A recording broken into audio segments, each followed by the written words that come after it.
À tous, soyez bienvenus à notre paroisse invisible, traçons sur nous le signe de la croix, car c'est Dieu qui nous rassemble au nom du Père, du Fils et du Saint-Esprit. Amen.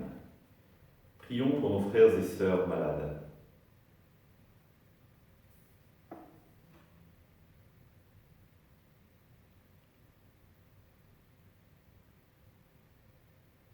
Prions pour les soignants et tous ceux qui œuvrent pour le bien commun.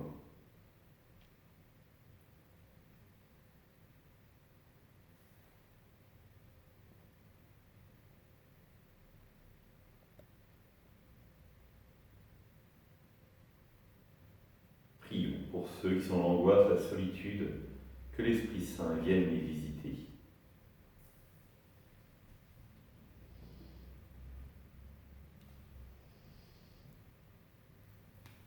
Pour manifester notre communion, je vais maintenant allumer cette bougie au cierge pascal.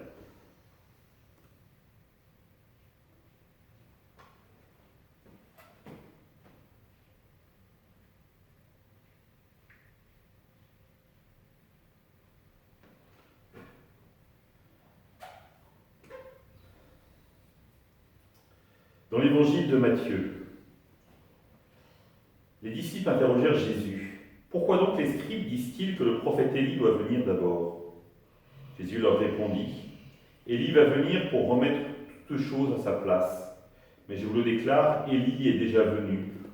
Au lieu de le reconnaître, ils lui ont fait tout ce qu'ils ont voulu.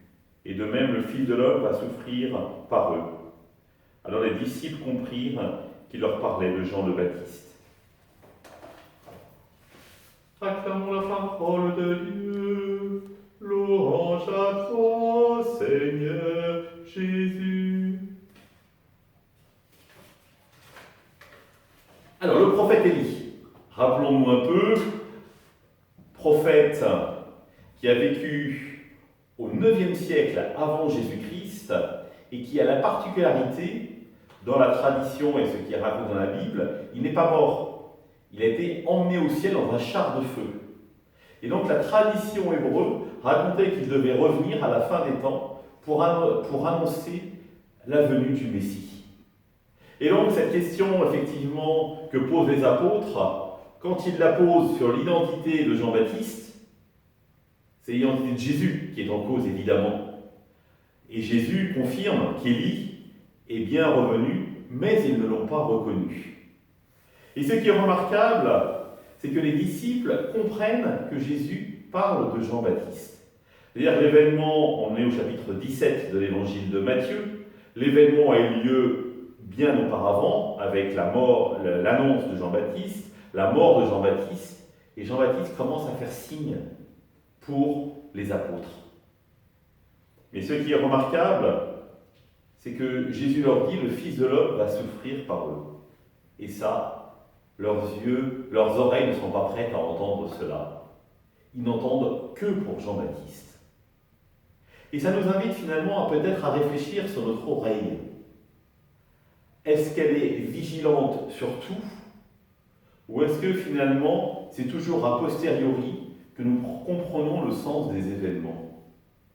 C'est-à-dire dans un travail de relecture où nous disons « Ah oui, je vois effectivement le chemin sur lequel Dieu m'entraîne. » Effectivement, découvrir le chemin sur lequel Dieu nous entraîne, c'est toujours a posteriori. En revanche, ce qui est fondamental, c'est de se nourrir de la présence de Dieu ici et maintenant. Parce que si je dis « malheur à moi, Dieu était présent et je ne le savais pas », si j'utilise toujours l'imparfait pour parler de Dieu, je ne vois pas comment il va pouvoir venir véritablement percuter ma vie. Non. L'essentiel, c'est de vivre la présence du Christ à l'instant où nous vivons. Qu'il vienne habiter notre vie dans les décisions que nous prenons ici et maintenant. Alors, il est fondamental pour cela d'être capable de l'inviter. Rappelez-vous ce passage de l'Apocalypse. Voici que je me tiens à la porte et je frappe. Celui qui entendra ma voix et m'ouvrira sa porte, je viendrai dîner chez lui, lui près de moi, moi près de lui. Frères et sœurs, écoutez bien, Dieu frappe à votre porte, à la porte de votre cœur. Saurez-vous lui ouvrir et lui dire oui, je veux que tu viennes demeurer chez toi, chez moi. Ensemble, nous prions. Notre Père, qui es aux cieux, que ton nom soit sanctifié, que ton règne vienne, que ta volonté soit faite sur la terre comme au ciel. Donne-nous aujourd'hui notre pain de ce jour. Pardonne-nous nos offenses, comme nous pardonnons aussi à ceux qui nous ont offensés. Et ne nous laisse pas entrer en tentation, mais délivre-nous du mal. Amen. Que le Seigneur nous bénisse, qu'il nous accompagne notre journée, nous garde dans la paix, au nom du Père, du Fils et du Saint-Esprit. Amen. Je vous rappelle la célébration de réconciliation samedi après-midi, une à 14h, une à 15h, une à 16h. Je vous rappelle également les messes sur inscription ce week-end.